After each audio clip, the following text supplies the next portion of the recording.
Have you ever wondered what happens when a cozy home gets ready for afternoon tea? But the little ones have their own ideas about fun.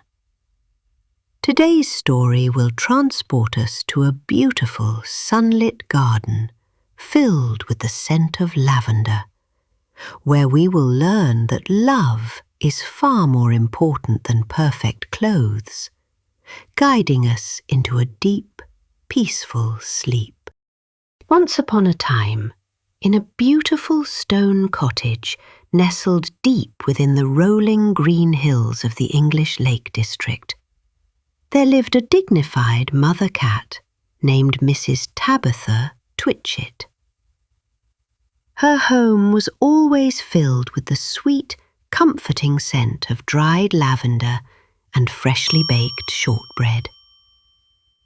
Mrs. Tabitha was a very tidy soul who took immense pride in her spotless kitchen and, above all, her 3 beautiful, fluffy kittens. Their names were Moppet, Mittens, and little Tom Kitten. Now, on this particular summer afternoon, Mrs. Tabitha was expecting company for afternoon tea, and everything had to be absolutely perfect. The grandfather clock in the hallway went tick-tock, tick-tock, counting down the moments until the guests arrived. The silver spoons were polished, the finest porcelain cups were arranged neatly on the table, and a fresh pot of blackberry jam sat waiting. The soft white steam rose gently from the stove, dancing in the air like tiny warm clouds. However, before her friends could arrive, Mrs. Tabitha had a rather grand and difficult task to perform. She had to wash, brush, and dress her 3 unruly kittens, so they would look like proper little ladies and gentlemen. First came Moppet and Mittens. Mrs. Tabitha carefully washed their furry little faces, wiping away the tiny smudges of milk. She brushed their soft whiskers until they stood out straight and neat, and combed their fur until it shone like silk. Then she dressed them in their finest Sunday clothes. Moppet was tucked into a beautiful, clean white pinafore that smelled of fresh sunshine, and Mittens received a lovely little frock with tiny, delicate embroidery around the collar. The 2 little sisters looked absolutely delightful, like 2 small, fluffy clouds sitting neatly on the kitchen bench. But then it was Tom's turn. Oh dear, Tom Kitten was quite a different story altogether. Tom was a youthful, clean-shaven, slender kitten with a beautiful coat of curly brown hair. He was full of mischief, always wanting to pounce on passing shadows in the garden. Tom had grown quite a bit over the spring, and he was remarkably fat and broad. In fact, he was so wonderfully plump that his fine blue woolen tunic and smart trousers were far too tight for him. Mrs. Tabitha sighed gently as she struggled to pull the tight, clean, simple tunic over Tom's curly brown head. She pulled and she tugged, trying her absolute best to make the outfit fit. Several of the shiny white buttons burst off across the kitchen floor, rolling away with a cheerful little click. Mrs. Tabitha patiently fetched a needle and blue thread and sewed them back on, pulling the fabric as tight as she dared. The grandfather clock in the hall gave a loud chime. warning them that the tea party was drawing closer. Finally, all 3 kittens were fully dressed. Mrs. Tabitha looked down at them with a mixture of pride and anxiety. In order to keep her beautiful parlour perfectly clean for her guests, she decided to send the kittens out into the garden for a little while. But before she opened the heavy oak door, she gave them a very strict warning. "My dear children," Mrs. Tabitha said, "you must walk on your hind legs, and you must stay on the clean gravel path. Do not go near the dirt. Do not climb the old stone walls. Keep your clothes clean and beautiful until my friends arrive for tea." The kittens nodded obediently, their big round eyes looking up at her with complete innocence. Mrs. Tabitha smiled, kissed their little foreheads, and let them out into the warm, golden afternoon air. As soon as the garden door closed, Moppet and Mittens tried their very best to follow instructions. They stood up on their hind legs and took a few small, wobbly steps along the crunchy gravel path. But walking on 2 legs is a very difficult thing for a little cat to do when the garden is so full of wonderful things. Within just a few moments, Moppet stumbled over a smooth stone and fell right off the path, landing onto the lush green grass. As she scrambled back up, her neat little pinafore caught on a red currant bush, and she left her small hat hanging from a branch. Mittens stopped to look at her sister, and as she did, her own balance slipped. She sat down quite heavily right in the middle of a bed of sweet-smelling thyme. When she stood up, her lovely little frock was covered in green stains. The 2 sisters looked at each other, their elegant clothes already looking rather untidy, and let out a soft, kittenish mew. But where was Tom Kitten? Oh, Tom was having a far more difficult time indeed. Because his clean, simple tunic was so remarkably tight, he found it completely impossible to walk on his hind legs. Every time he tried to stand upright, the tight blue wool pulled against his legs. So, forgetting all about the gravel path, Tom dropped down onto all 4 paws and began to crawl through the flower beds. With every pounce, the tight buttons on his clothes began to feel the strain. Pop! Off went another button, flying through the air and landing silently in the dark soil beneath a large pink peony. Tom felt a wonderful sense of relief as the tight fabric loosened just a little. He crawled further, squeezing his slender body through a small gap in the old stone wall. Crack! The tight trousers caught on a sharp stone and split completely open. Moppet and Mittens came running over to help him, but instead of fixing his clothes, they decided to help him take them off entirely.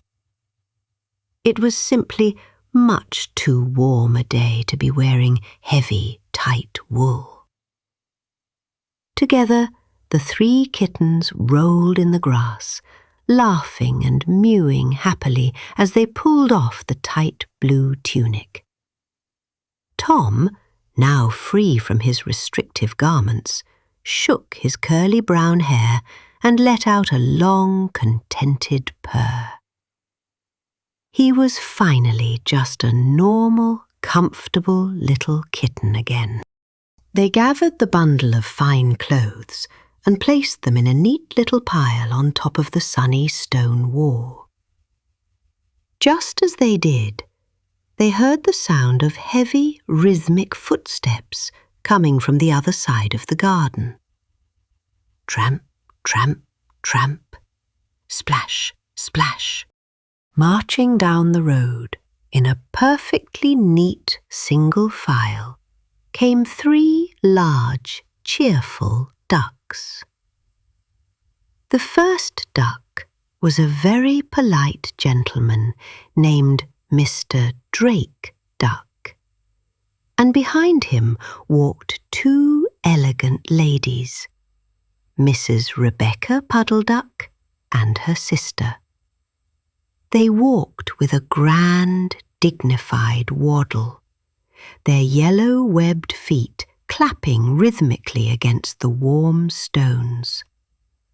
Quack, quack, quack, they murmured softly to one another, discussing the beautiful weather. When the ducks reached the stone wall, they stopped in their tracks.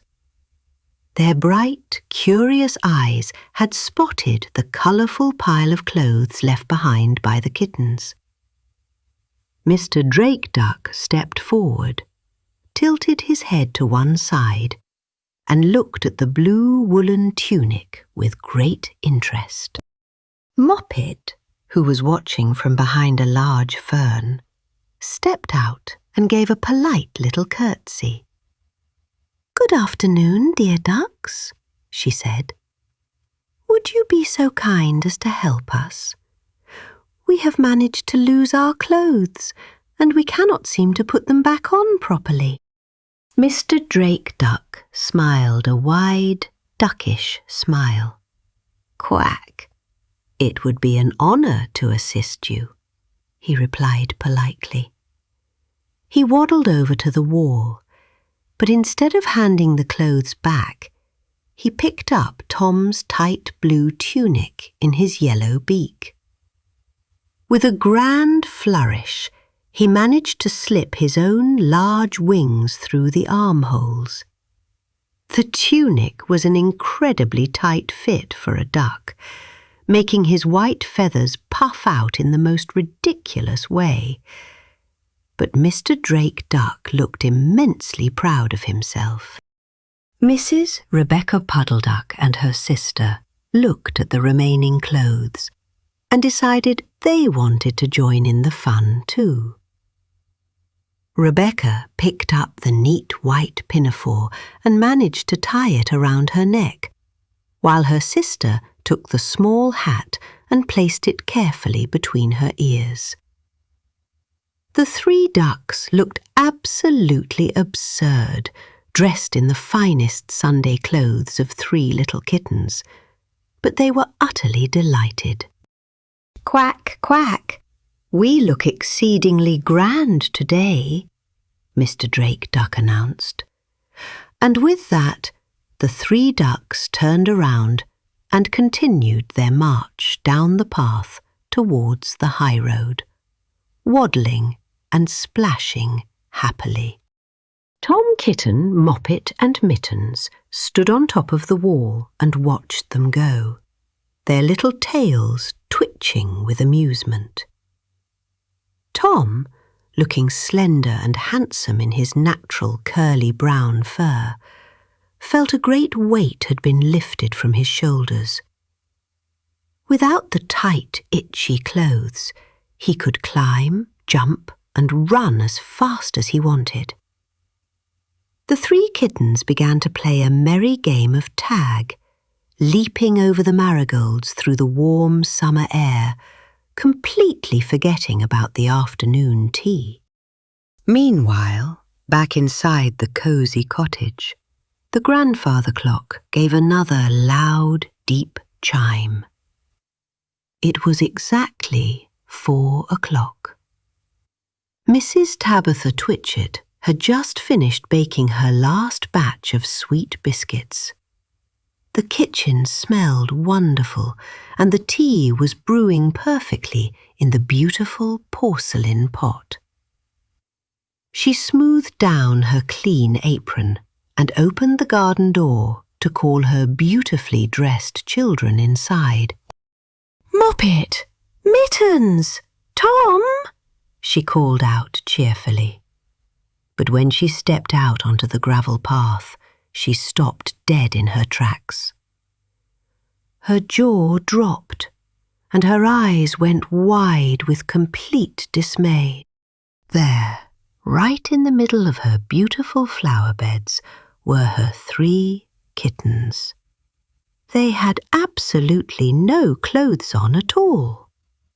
Moppet's pinafore was gone, Mitten's frock was missing, and Tom Kitten was completely bare, his curly brown hair covered in tiny green leaves and bits of garden soil. They were happily rolling in the dirt, looking completely untidy and utterly content.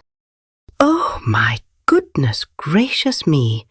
Mrs. Tabitha cried out, her voice trembling. "Where are your beautiful clothes?" "My guests are walking up the lane this very minute, and you look like wild little creatures." Mittens trotted forward on all 4 paws, looking up at her mother with wide, apologetic eyes. "Dear mother," she mewed softly, "the clothes were so tight and so warm. We put them on the stone wall, and 3 very polite ducks came by and took them. They are wearing them right now, marching down the high road." Mrs. Tabitha took a deep, trembling breath. She looked toward the garden gate and saw her 3 elegant friends turning into the lane, dressed in their finest shawls and bonnets. There was no time to wash the kittens again, and certainly no time to chase after 3 waddling ducks. Feeling quite overwhelmed, Mrs. Tabitha scooped up the 3 bare kittens in her arms, hurried back into the cottage, and carried them straight up the wooden stairs to the bedroom. "You must stay up here, my dear children," she said. "I cannot let my guests see you looking so untidy. Stay here quietly while I entertain my friends in the parlour." She closed the bedroom door gently and walked back down the stairs, her heart heavy with disappointment. She felt that her perfect afternoon tea party was completely ruined before it had even begun. Downstairs, the doorbell rang with a cheerful little jingle. Mrs. Tabitha opened the door and welcomed her friends inside. They sat down in the beautiful sunlit parlour, surrounded by the sweet scent of tea and warm shortbread. But Mrs. Tabitha could not relax. She sat very stiffly in her chair, her teacup trembling slightly in her paw, waiting for her friends to ask where the children were. "Dear Tabitha," Mrs. Ribby said kindly, taking a slow sip of her warm tea, "your home is as beautiful as always, and the biscuits are absolutely delicious.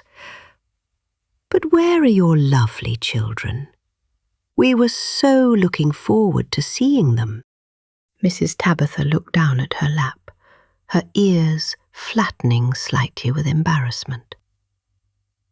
But as she looked around the room at the warm, smiling faces of her dearest friends, she realized something important. These were her friends, and they loved her for who she was, not because her house or her children were perfectly neat. With a gentle, honest smile, Mrs. Tabitha told them exactly what had happened. She described how the clothes were too tight, how the kittens had shed them in the garden, and how Mr. Drake Duck and Mrs. Rebecca Puddle-Duck were currently marching down the high road, squeezed into blue tunics. For a moment the parlour was completely silent. Then Mrs. Ribby let out a soft chuckle. Within seconds, the entire room was filled with the warm, joyous sound of laughter. "Oh, Tabitha," Mrs. Ribby laughed gently. "Kittens will be kittens. They belong in the sunshine and the grass, not inside tight woolen suits. We came here to see you and to share a warm cup of tea, not to look at perfect outfits." Mrs. Tabitha felt a wonderful, soothing wave of relief wash over her. The tension left her shoulders, and she laughed along with her friends. Up in the bedroom, the 3 kittens heard the happy laughter coming from downstairs. They curled up together on the big, soft bed, feeling safe, warm, and deeply loved. They knew that even though they had made a mess, everything was completely all right. Outside, the sun began to dip below the green hills, casting a warm, golden glow over the quiet garden. The ducks were happily splashing in the pond. The kittens were drifting off into a peaceful sleep, and the cottage was filled with warmth, friendship, and peace. The end.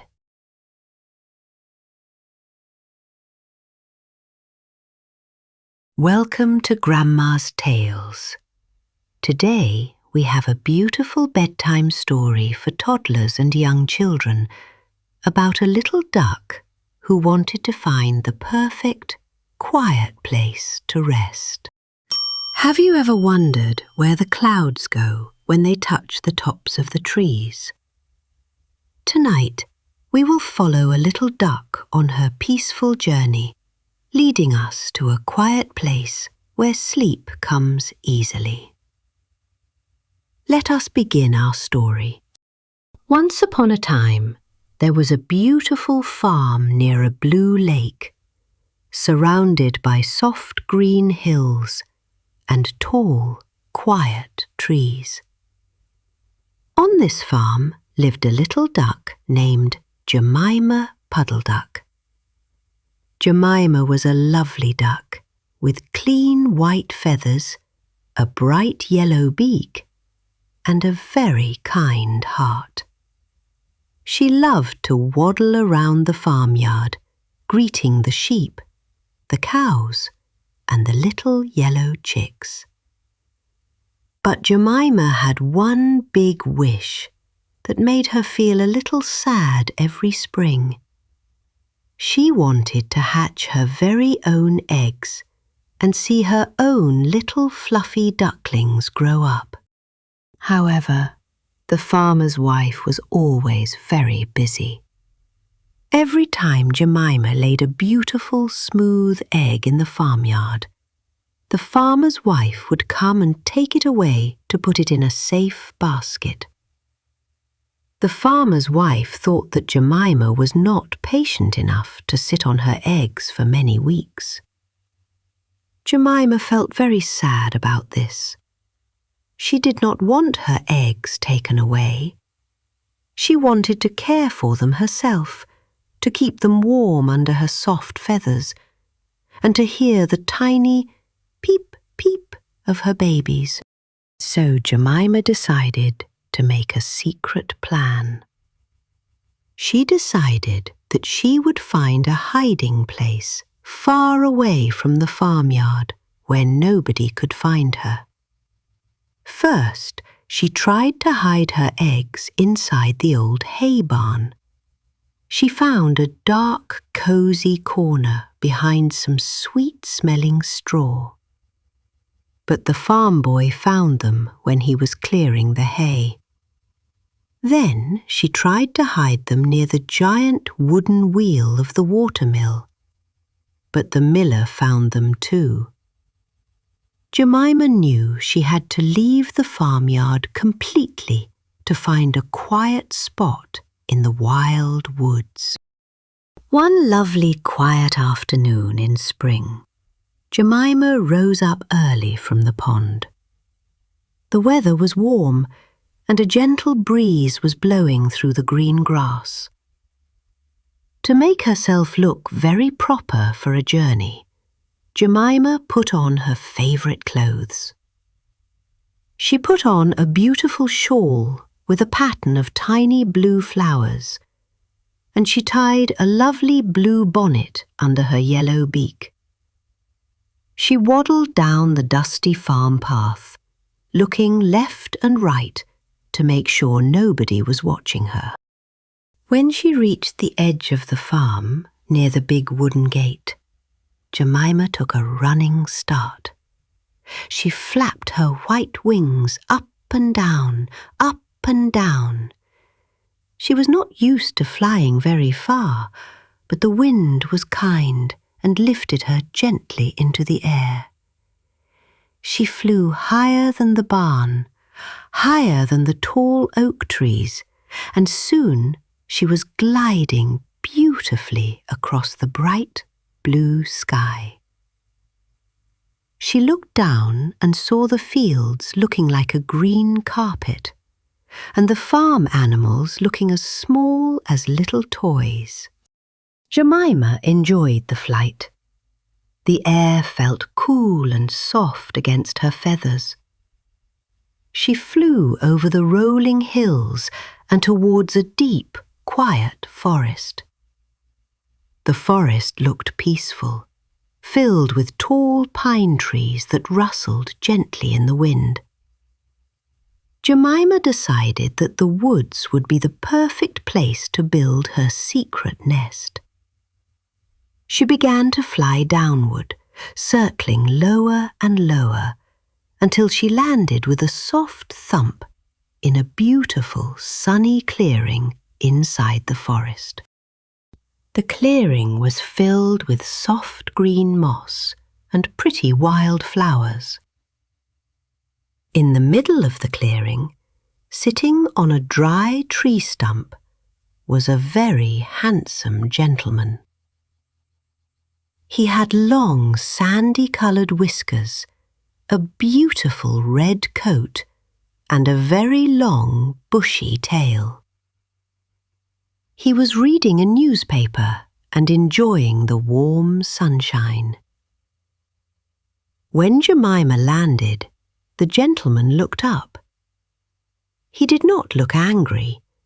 Instead, he smiled very politely and tilted his head. "Good afternoon, little duck," the gentleman said in a very kind, soft voice. "Are you lost? Or are you looking for something in my quiet woods?" Jemima thought he was the politest gentleman she had ever met. She noticed his beautiful bushy tail, which he was using as a cushion on the tree stump, but she did not think anything of it. She bowed her head politely, adjusting her blue bonnet, and decided to tell him the truth. "Good afternoon, sir," Jemima said, clucking softly. "I am not lost. I am looking for a quiet, safe place where I can lay my eggs and make a nest without anyone taking them away. Every time I lay them at the farm, they are taken. I just want to be a mother." The gentleman with the sandy whiskers put down his newspaper and looked very interested. He placed his chin on his paw and smiled warmly at Jemima. "Oh, my dear lady, that is a very sad story indeed," the gentleman said smoothly. "People on farms can be so unkind. You have found the perfect place. This forest is very quiet, and nobody ever comes here. In fact, I have a wonderful dry little shed filled with soft feathers right behind my house. You can make your nest there, and nobody will ever disturb you for as long as you like." Jemima's heart filled with joy. "Oh, thank you, sir," she cried happily. "That sounds wonderful." The gentleman stood up, dusted his red coat, and led Jemima through the tall trees to his house. His house was built of dry branches and soft green turf. Behind it was a small wooden shed. When the gentleman opened the door, Jemima saw that the floor was covered in the softest, cleanest feathers she had ever seen. It was warm, dry, and very cozy. Jemima was delighted. She went inside the shed and began to make a beautiful round nest in the feathers. The gentleman sat outside on his stump, watching her with a kind smile. When Jemima came out, she thanked him again. "You are welcome to stay here every day," the gentleman said politely. "I will keep your nest safe." Jemima flew back to the farm that evening, feeling very happy and proud of her secret. For the next week, Jemima flew to the forest every single afternoon. She laid a beautiful, smooth, white egg in the nest each day. The gentleman with the sandy whiskers was always there to greet her. He was always incredibly polite, opening the door of the shed for her and asking about her day. He told her that he loved ducks and wished he could protect all the nests in the world. Jemima thought he was the best friend a duck could ever have. Soon Jemima had laid 9 beautiful eggs in the soft nest. The eggs were warm and safe under the feathers. Jemima told the gentleman that the next day she would begin to sit on the eggs to keep them warm until they hatched. She explained that she would have to stay in the shed for many days. The gentleman smiled, but his eyes looked very bright. He rubbed his paws together and spoke in a very gentle voice. "That is wonderful news, dear Jemima," the gentleman said. "Before you begin your long stay in the shed, we should have a nice dinner party to celebrate. Just you and me. I will provide the main part of the dinner, but I want you to bring some herbs from the farmyard garden. Could you please bring some sweet sage, some green mint, and some nice onions? We will make a wonderful meal together tomorrow." Jemima, who was a very innocent and simple duck, thought this was a lovely idea.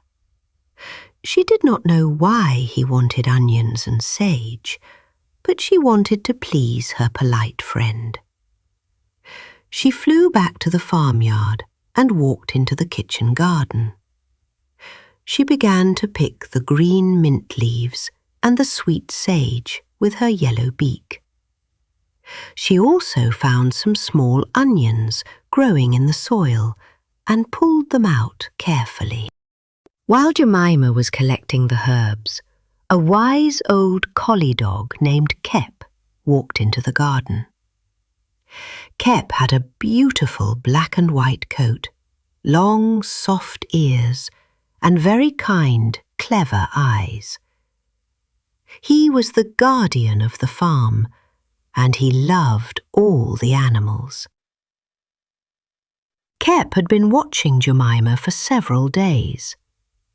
He noticed that she disappeared every afternoon, and he noticed that she always returned with feathers on her shawl, and a mysterious smile on her face. Kep walked over to Jemima and wagged his tail slowly. "Bark, bark, good evening, Jemima," Kep said softly so as not to scare her. "What are you doing with all those herbs and onions? The farmer's wife usually picks those, not you." Jemima looked at Kep. She was so happy and excited about her nest that she forgot it was supposed to be a secret. She wanted to share her happiness with the kind dog. "Oh, Kep," Jemima whispered, looking around. "I have a wonderful secret. I have found a beautiful, quiet place in the forest. There is a wonderful, polite gentleman with sandy whiskers who let me build my nest in his shed. I have 9 beautiful eggs there. Tomorrow I am going to sit on them. But first we are having a dinner party, and he asked me to bring these onions and herbs." Kep's ears went up instantly. He was a very wise dog, and he knew all about the animals in the forest. He knew that a gentleman with sandy whiskers, a red coat, and a long, bushy tail was not a friend to ducks. He knew it was a sly fox. Kep did not want to frighten Jemima, so he kept his voice very calm and gentle. "I see, Jemima," Kep said.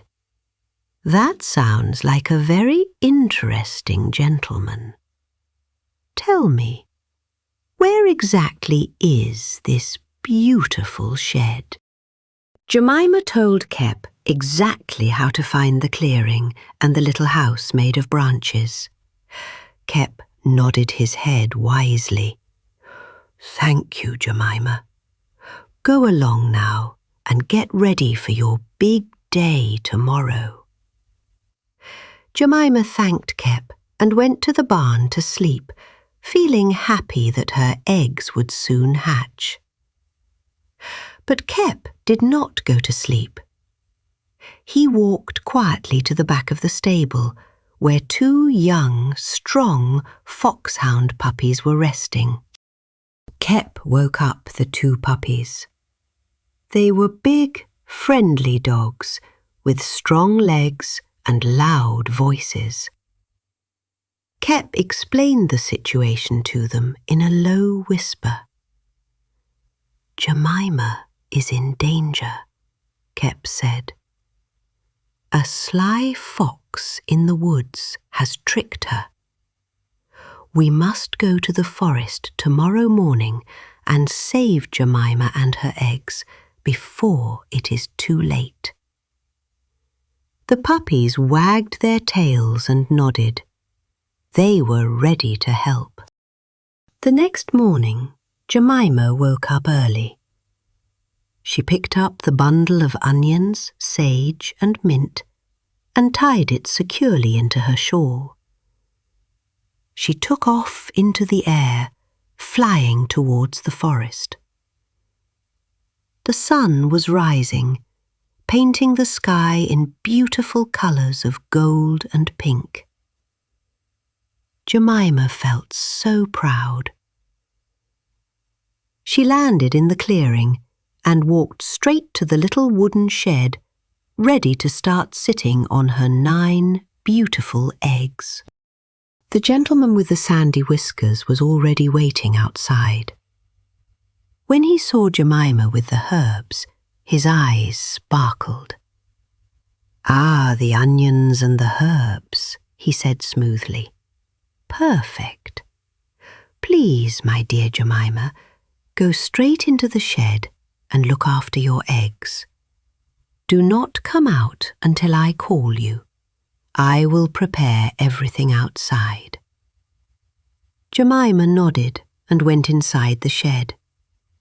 She sat down gently on her 9 warm eggs, feeling very cosy. But while Jemima was sitting in the dark shed, she heard a sudden noise outside. It was not the sound of a polite gentleman cooking. It was the sound of fast, heavy footsteps running through the dry leaves. Then she heard a loud, brave bark. "Bark! Bark!" echoed through the quiet forest. It was Kep and the two strong foxhound puppies. They had arrived just in time. The sly fox was completely surprised. He saw Kep and the big puppies rushing into the clearing. The fox knew he could not trick these wise dogs. He dropped his newspaper, turned around, and ran as fast as his legs could carry him. He ran through the trees, over the hills, and deep into the faraway mountains. He was so frightened that he never ever came back to that forest again. Inside the shed, Jemima was trembling a little bit. She did not understand what was happening. Suddenly, the door opened, and the kind, warm face of Kep looked inside. His eyes were soft and friendly. "It is safe now, Jemima," Kep said gently. The gentleman with the whiskers was a fox, and he was not being a true friend. But we are here to protect you. Jemima looked at Kep, and then she looked at her 9 beautiful eggs. She realized that Kep was right. True friends do not ask for onions and herbs to make a secret dinner. True friends look out for your safety. "Oh, Kep," Jemima said softly, a little tear in her eye. "Thank you for saving me. But what will happen to my beautiful eggs now? I cannot leave them here in the dark woods." Kep smiled and wagged his tail. "Do not worry, Jemima. Look outside." Jemima looked out of the door and saw the 2 young puppies. They had found a soft woven basket in the clearing. Together, Kep and the puppies gently placed the soft feathers and the 9 eggs into the basket. They carried it very carefully, walking slowly through the peaceful forest, while Jemima waddled happily by their side, wearing her blue bonnet. They walked all the way back to the beautiful farm. When the farmer's wife saw Jemima returning with Kep and the eggs, she understood everything. She felt sorry that Jemima had been so lonely and worried. The farmer's wife immediately built a beautiful, safe little wooden house right in the middle of the kitchen garden, surrounded by soft green grass and away from the pond's mud. The farmer's wife told Jemima that this house was hers forever, and that nobody would ever take her eggs away again. Jemima was so happy. She sat on her 9 beautiful eggs every single day and every single night, keeping them warm under her soft white feathers. Kep and the puppies often came by to visit, sitting by the garden gate to make sure she was safe and comfortable. A few weeks later, on a very warm and sunny morning, Jemima heard a beautiful sound.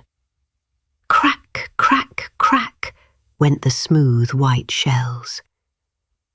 Jemima lifted her wings, and out popped 1, 2, 3, 9 beautiful golden, fluffy little ducklings. They all looked up at Jemima with bright little eyes and said, "Peep, peep." Jemima was the proudest and happiest mother duck in the whole world. She walked with her little ducklings down to the clear pond, showing them how to swim in the gentle water under the warm, golden sun. Jemima had learned that true safety and wisdom come from listening to real friends who care for us. And now the little ducklings were safe, the farm was quiet, and the sun was setting slowly behind the hills. The stars are beginning to shine in the deep blue sky, and the farm is going to sleep. The little ducklings are tucking their heads under their wings, safe and warm. It is time for us to rest too. Close your eyes. Breathe in the sweet, quiet night air and let yourself drift into a beautiful, peaceful dream. The end. For more audiobooks for preschoolers or 3-year-olds, stay on our channel, and sweet dreams.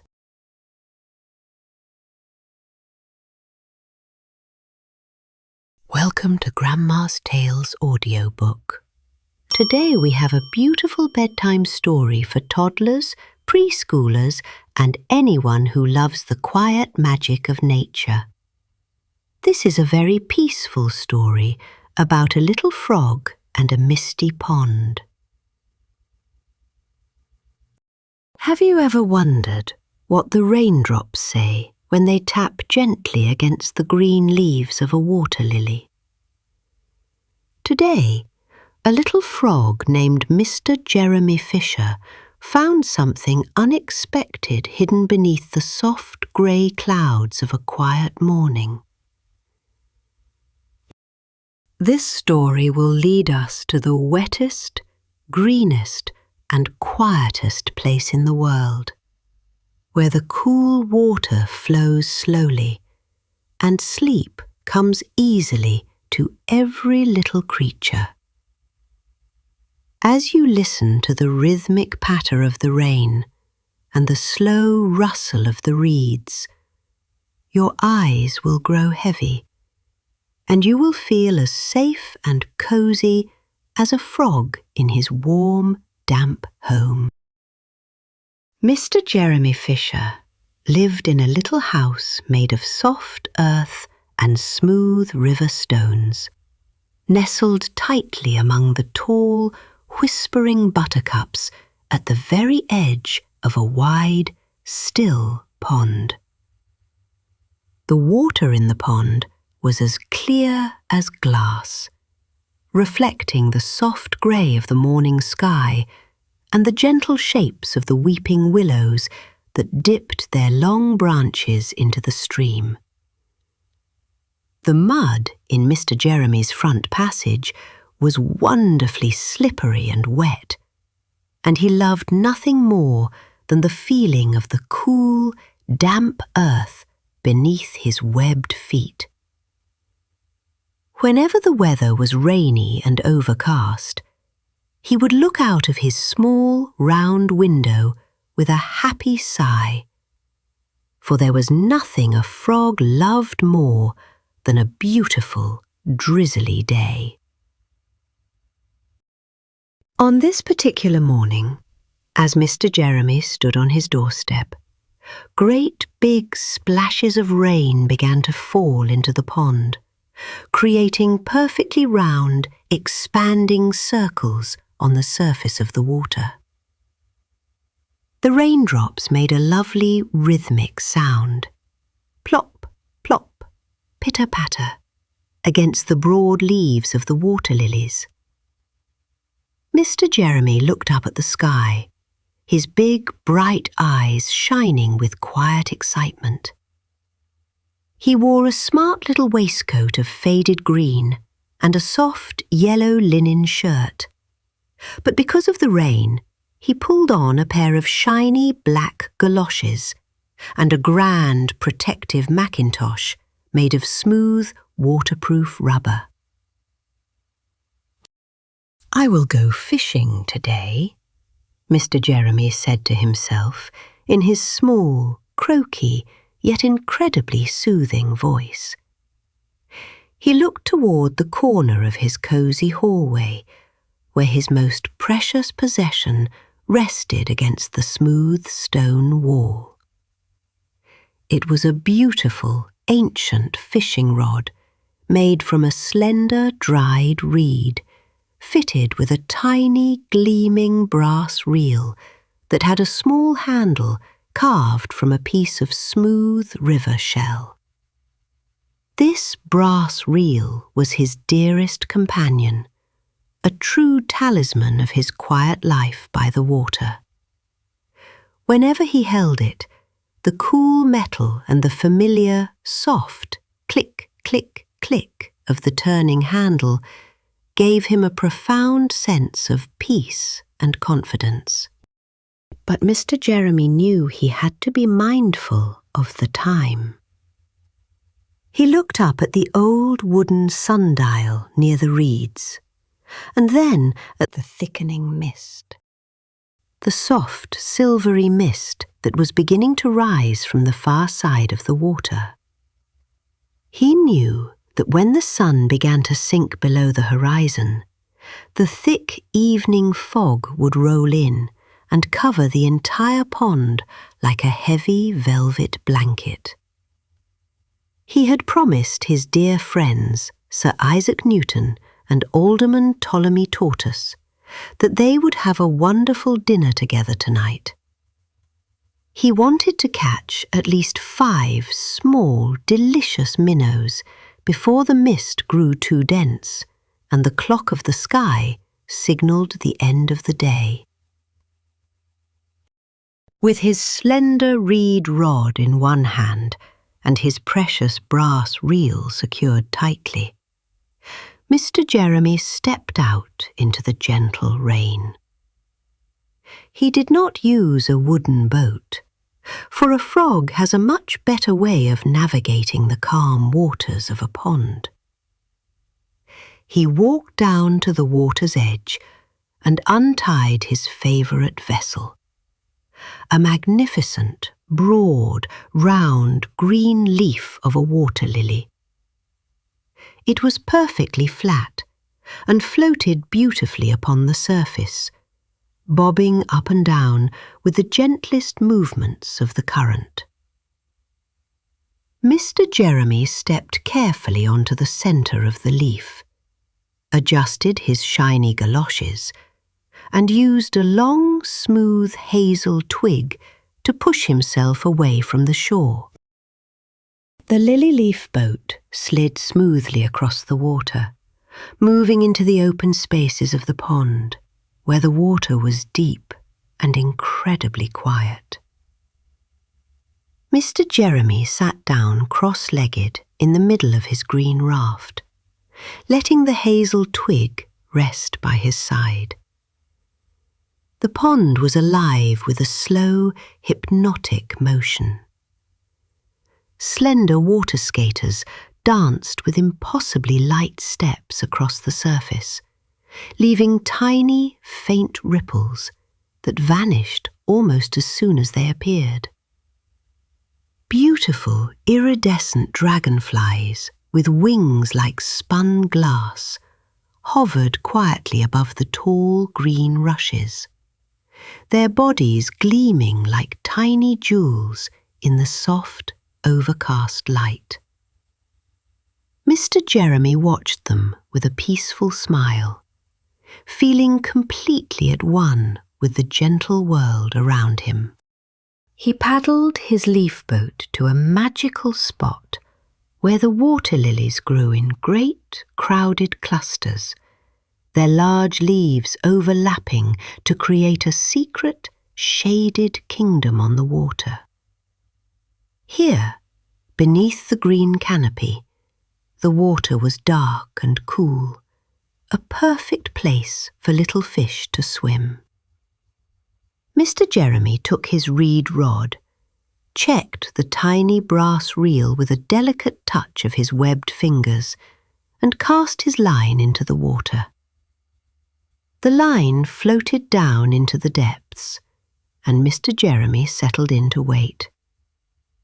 The rain continued to fall, a steady, whispering song that seemed to lull the whole forest and the pond into a deep state of relaxation. For a long time, nothing moved. Mr. Jeremy sat as still as a stone, his green waistcoat blending perfectly with the foliage around him. He watched the little red float on his fishing line, which bobbed gently up and down with the breathing of the pond. "This is a wonderful place," he thought, listening to the soft drip, drop of water falling from the willow leaves above.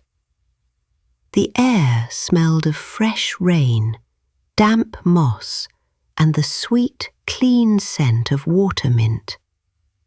It was a fragrance that filled his little frog lungs with tranquility, making him feel completely safe and content in his quiet endeavours. After nearly an hour of absolute quiet, Mr. Jeremy noticed the silvery mist on the far shore, beginning to creep a little closer across the water, swallowing the distant trees in a soft white blur. The clock of the day was ticking. The thickening mist reminded him that the evening would arrive sooner than he expected. He looked down at his little float. Suddenly, it gave a sharp, distinct tug. Bob! It went completely under the water, leaving a small, swirling eddy on the surface. "Ah, a bite," whispered Mr. Jeremy to himself. He gripped his slender reed rod tightly, his fingers resting reassuringly on the smooth brass reel. With a practiced, gentle movement, he gave the rod a quick flick to set the hook. But instead of the soft, playful tug of a little minnow, the line went instantly taut, stretching tight like a guitar string. Something down in the dark, cool water was pulling back with surprising strength.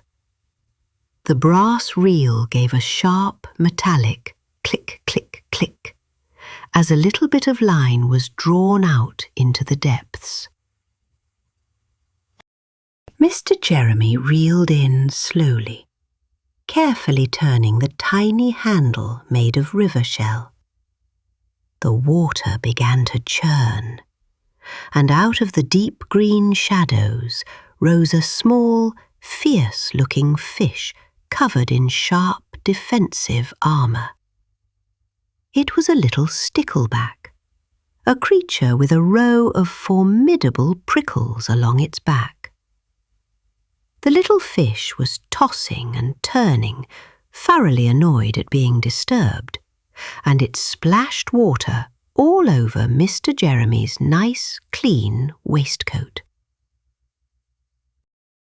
Before Mr. Jeremy could safely guide the fish onto his lily leaf, the stickleback jumped out of the water, wiggling frantically in the air. In its struggle, it bumped right into Mr. Jeremy's webbed hands, pricking his fingers with its sharp little spikes. "Oh dear! Ow, ow, ow!" cried Mr. Jeremy, dropping his rod in surprise. The little stickleback, freed from the line, dived back into the water with a loud splash, disappearing instantly into the safety of the deep weed beds. Mr. Jeremy nursed his pricked fingers, blowing softly on them to ease the tiny sting. He looked at his hands and then at his reflection in the water. He was not angry. He knew that the little fish was only protecting itself, as all creatures do. He picked up his reed rod, reeled in the loose line, and put a new, tempting bait upon the hook. The mist was rolling closer now, a soft, beautiful curtain of white that made the edges of the pond seem to disappear into a dreamscape. He had to be quick if he wanted to provide a feast for his arriving guests. He moved his lily leaf a little further out, near the centre of the deep pool where the current was slow and lazy. He cast his line once more, the little red float landing with a soft plink on the glassy water. Once again the great peaceful silence of the pond enveloped him. He watched the mist rise from the water like gentle steam, wrapping the reeds in a soft embrace. The world was becoming quieter and quieter, as if it were preparing to go to sleep. Mr. Jeremy felt a pleasant drowsiness tugging at the corners of his mind, but he kept his eyes on the float, determined to catch his fish. Suddenly, the water beneath the lily leaf grew entirely still. The water skaters fled into the reeds, and the dragonflies fell silent. Something very large was moving slowly through the deep, dark shadows beneath Mr. Jeremy's floating raft. A great, dark shape, much larger than any minnow or stickleback, glided silently through the underwater forest of stems. It was a grand, ancient trout. A massive trout with shimmering scales of silver and gold and great, dark spots along its powerful sides. The trout had lived in the deepest pool of the pond for many years, seeing everything that passed above. With a sudden, powerful movement of its broad tail, the great fish surged upward toward the surface. It did not care about the little bait on the hook. It saw the bright yellow linen shirt and the shiny black galoshes of Mr. Jeremy Fisher floating right above its head. Before Mr. Jeremy could even realize what was happening, there was a magnificent churning roar in the water. The trout opened its wide, dark mouth and rose out of the depths like a shadow, snapping down instantly upon Mr. Jeremy Fisher, his lily leaf, his rod, and everything else in one great, spectacular gulp. But you see, my little ones, there was absolutely nothing to fear. The great trout swam down into the deep, dark, cool mud at the bottom of the pond, shaking its big head from side to side. But almost immediately, it discovered that a frog wearing a shiny, thick rubber mackintosh and slippery black galoshes is not a very comfortable thing to hold in one's mouth. The rubber was terribly smooth and tasted quite awful, and the mackintosh was so slippery that the trout could not get a proper grip. Furthermore, the sharp tip of the reed fishing rod was tickling the trout's throat in a most unpleasant manner. With a great, disgusted shudder, the massive trout opened its mouth wide and spat Mr. Jeremy Fisher right back out. The little frog flew through the water like a cork from a bottle, rising rapidly toward the light. He popped out of the surface of the pond with a soft pop, splashing into the air before landing safely on a wonderful, soft, squishy bank of thick green moss right at the water's edge. Mr. Jeremy lay on the warm, soft moss for a moment, catching his breath. He was quite wet, and his beautiful green waistcoat was a little rumpled, but he was entirely safe and sound. He looked back out at the wide pond, where the water was settling back into its peaceful, glassy state. The great trout had disappeared back into the deepest depths, never to bother him again. "My word," said Mr. Jeremy, squeezing the water out of his yellow shirt. "That was a very remarkable adventure indeed. I am exceedingly glad that I decided to wear my thick rubber mackintosh today." He looked down at his hands and suddenly felt a small pang of sadness. His beloved fishing rod, the slender reed he had carried for so many years, was gone, lost somewhere in the deep, dark waters of the pool. But as he looked closer at the moss beside him, his eyes lit up with joy. There, caught tightly in a clump of wild watercress, was his precious brass reel. It had detached from the rod during the tumble, but it was perfectly intact. It's the carved handle, shining like a little piece of gold in the dimming light. Mr. Jeremy picked it up carefully, wiping away a bit of river mud, and held it close to his heart. The smooth, cool metal felt familiar and reassuring, a promise that many more peaceful days lay ahead. The thickening mist had now reached the shore, wrapping Mr. Jeremy's little earth house in a thick, protective blanket of soft white. The sundial was lost in the shadows, and the sky had turned a deep, beautiful shade of twilight blue. Mr. Jeremy knew it was time to go inside and prepare for his friends, even though his fishing basket was completely empty. He hopped cheerfully across the slippery mud of his front passage, kicked off his shiny galoshes, and hung his wet mackintosh up to dry in the hallway. He built a wonderfully warm, crackling fire in his little hearth, using dry twigs and pieces of sweet-smelling willow bark. The golden light of the flames danced merrily across the smooth stone walls, filling the house with a cosy, inviting glow. Soon after, there came a polite, slow tap at the door.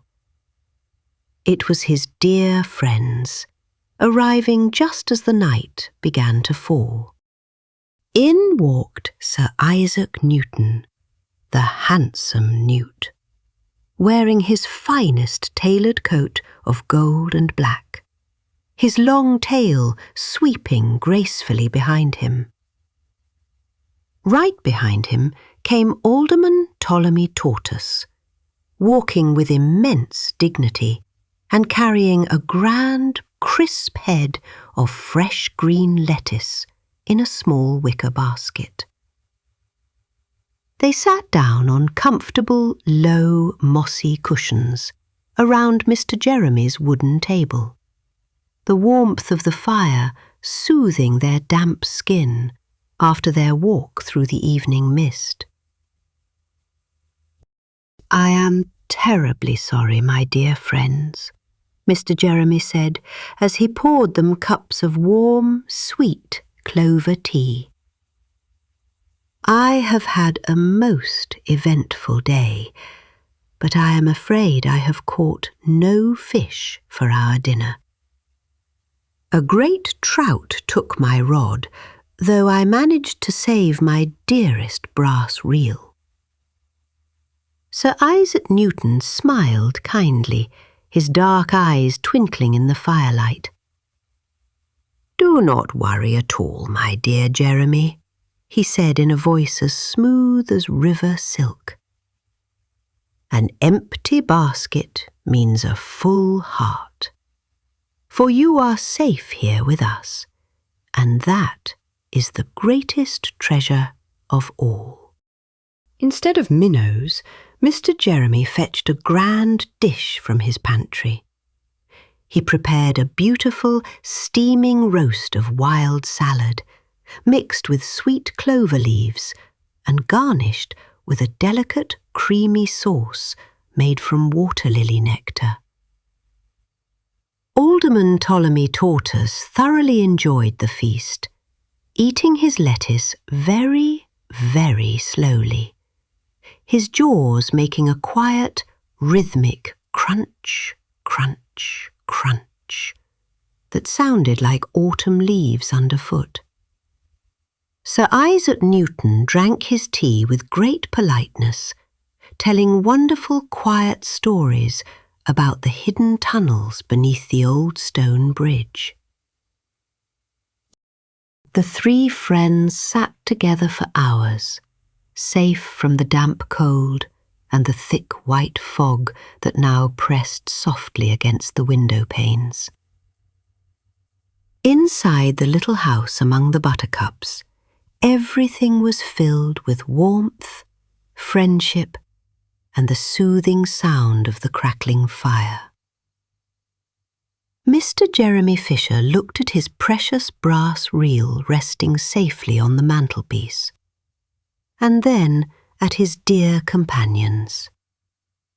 He knew that the pond would always have its mysteries and its adventures, but the truest happiness was found right here, in the quiet comfort of a peaceful home.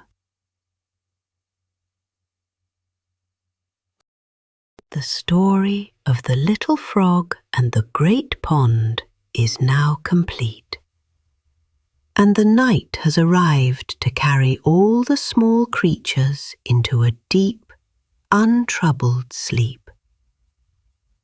The raindrops have stopped their patter, leaving only the soft, rhythmic breathing of the earth.